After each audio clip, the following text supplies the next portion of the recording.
It's Saturday, first weekend in 2025. The word for you today, our devotion. It says, is God shaking your life? Has there ever been something happen where it felt like God was just shaking your life? Things were happening and you just didn't understand why? Well, in Ezekiel chapter 37, verse 1 and 2, Ezekiel tells us the start of a story where God is shaking his life. Ezekiel says, the hand of the Lord was upon me, and he brought me out by the Spirit of the Lord and set me in the middle of a valley. Is this physically happening? Probably not. It's probably a vision type thing. It said, in the middle of a valley, it was full of bones. Imagine being put in the middle of this valley and seeing nothing but bones. He led me back and forth among them, and I saw a great many bones on the floor of the valley, bones that were very dry. What could possibly be going on here? What message could God possibly have for Ezekiel? Do you think he got his attention? You take me, put me in a valley, and there's bones everywhere. I'm thinking, okay, my bones are going to be joining those bones. Let's see what God has to say to Ezekiel here. First of all, the bones represent what? Well, in verse 11, it tells us the whole house of Israel. The bones represent the nation of Israel. And they are what? They're dead. What purpose was there of this vision that Ezekiel saw? To see that there's hope from God when there seems to be no hope. The people thought themselves as good as dead, all these bones.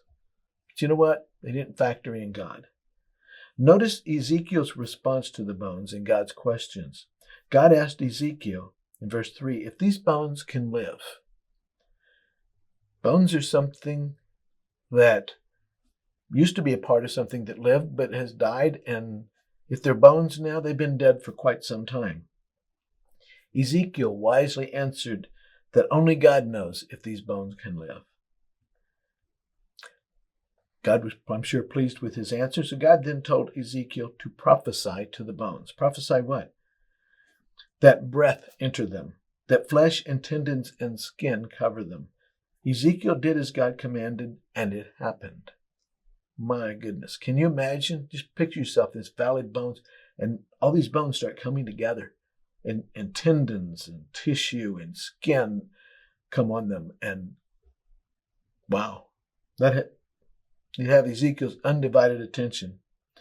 And then the third thing, God told Ezekiel to prophesy breath so the bones would come to life. Again, Ezekiel obeyed God. And what was bones are now a bunch of people, and they've now come to life. Wow. Wow. God's showing Ezekiel that even though the Israelites have lost all hope, that with God there is always hope. Not only that, but that God is going to resurrect them as a people. We can learn that there's always hope.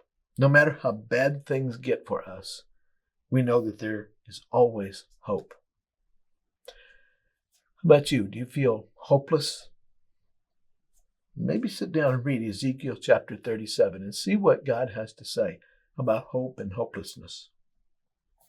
There was a large inner city school that kept up with children when they were unable to attend school.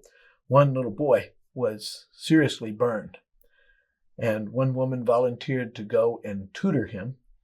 And so she spoke to the teacher, the boy's teacher. The teacher said, we're working on nouns and adverbs, and so help him to understand those so that when he's able to come back to school, he won't be too far behind. So the volunteer goes to the hospital and meets with the boy. And she didn't understand the severity of his accident and the amount of pain he was in. So she just said that we're going to be going over nouns and adverbs, and I guess I will see you tomorrow. And she walked home, and she felt like she just hadn't done any good whatsoever. The next day, she goes back to the hospital. And the nurses catch her before she goes in. She said, They said, what did you do to that boy yesterday? Thinking that she had done something wrong, she said, nothing. They said, no, you don't understand. Said before he wasn't even trying, but ever since you left yesterday, he has been trying. He's really working at it. And he acts like he even wants to live. Well, she went in, worked with him on the nouns and adverbs. 2 weeks later, they got in a conversation about this. And the boy said, they wouldn't send a teacher to work on nouns and adverbs with a dying boy, would they? See, he saw hope. The teacher came, and he saw that effort was being expended on him. And why would you put that effort on somebody who's going to die? So that told him he's going to live. So that gave him the hope and the encouragement to work and to move forward and to try. Hope makes all the difference in the world. How are you doing on hope? Are you low? Well, turn to God, because God is the source of all hope. He has a plan for your life, and he wants to use you. You may feel hopeless. That's a feeling. That's not God. God is way above hope, way above feelings. So if you're feeling hopeless, if you're feeling like God can't use you, you're wrong. God can use you, and he wants to. So today, would you ask God to shake up your life? Maybe he'll take you to a valley full of bones. Have a good day.